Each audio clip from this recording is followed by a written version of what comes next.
نحمدہ و نصلی علی رسولہ الکریم اما بعد فاعوذ باللہ من الشیطان الرجیم بسم اللہ الرحمن الرحیم ربی اشرح لی صدری ویسر لی امری واحلل عقدۃ من لسانی یفقہوا قولی۔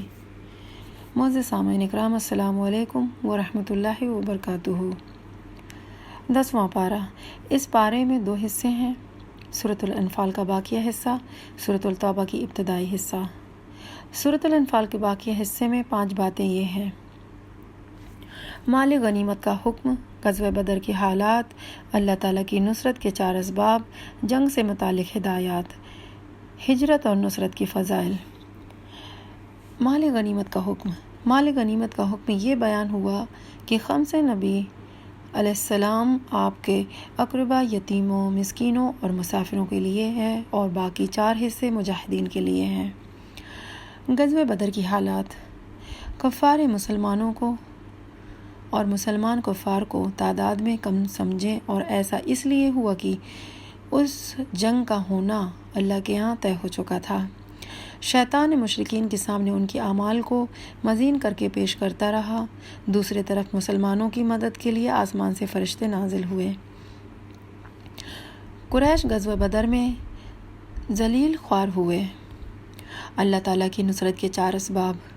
میدان جنگ میں ثابت قدمی سے اللہ کی مدد آتی ہے، اللہ تعالیٰ کی ذکر و کثرت سے مدد آتی ہے، اختلاف اور لڑائی سے بچ کر رہنے سے مدد آتی ہے، مقابلے میں ناموافق امور پر بھی صبر کرنے سے اللہ کی مدد آتی ہے۔ جنگ سے متعلق ہدایات۔ دشمنوں سے مقابلے کے لیے مادی، عسکری اور روحانی تینوں اعتبار سے تیاری مکمل رکھیں۔ اگر کافر صلح کی طرف مائل ہوں تو صلح کر لو۔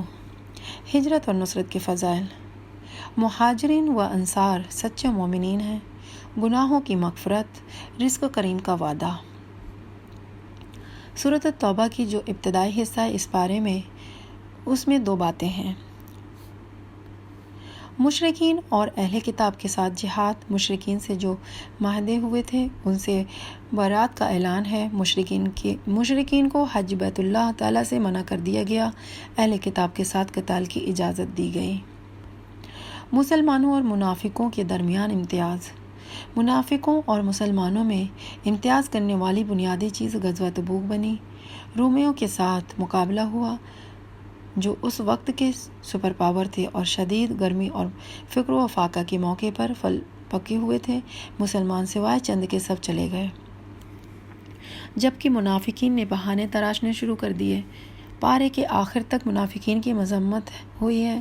قدرت کے باوجود میدان جہاد سے بھاگے اور جھوٹے بہانے تراشنے لگے۔ وہ مسلمانوں کے لیے دل میں بغض و حسد رکھتے ہیں، مسلمانوں کی خوش و کامیابی پر غمزدہ ہوتے ہیں اور مسلمانوں کے نقصان پر خوش ہوتے ہیں۔ دوسری طرف مسلمانوں کو قسمیں کھا کر اپنا ہونے کا یقین دلاتے، ہمیشہ مال کے طلب گار رہتے۔ بخل ان کی فطرت تھی۔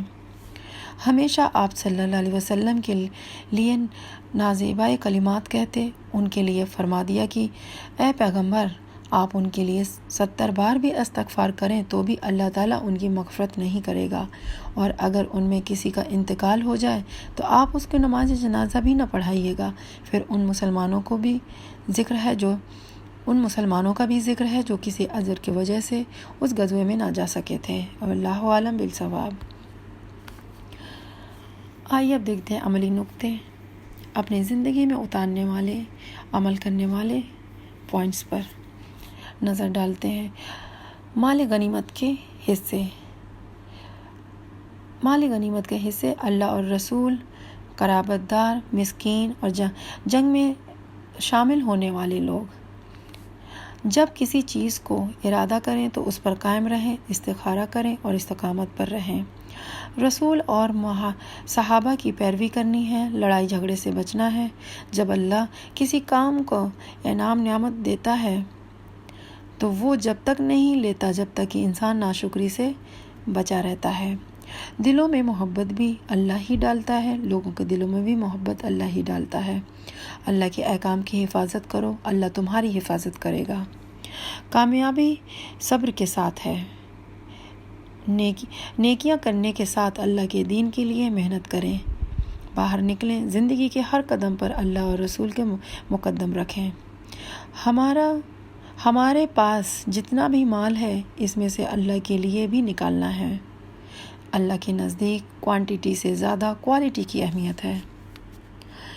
اللہ سے دعا ہے کہ جو ہم نے سنا اس پر عمل کرنے کی توفیق عطا کرے، کہنے سننے سے زیادہ عمل کرنے کی توفیق عطا فرمائے۔ وآخر دعوانا ان الحمدللہ رب العالمین۔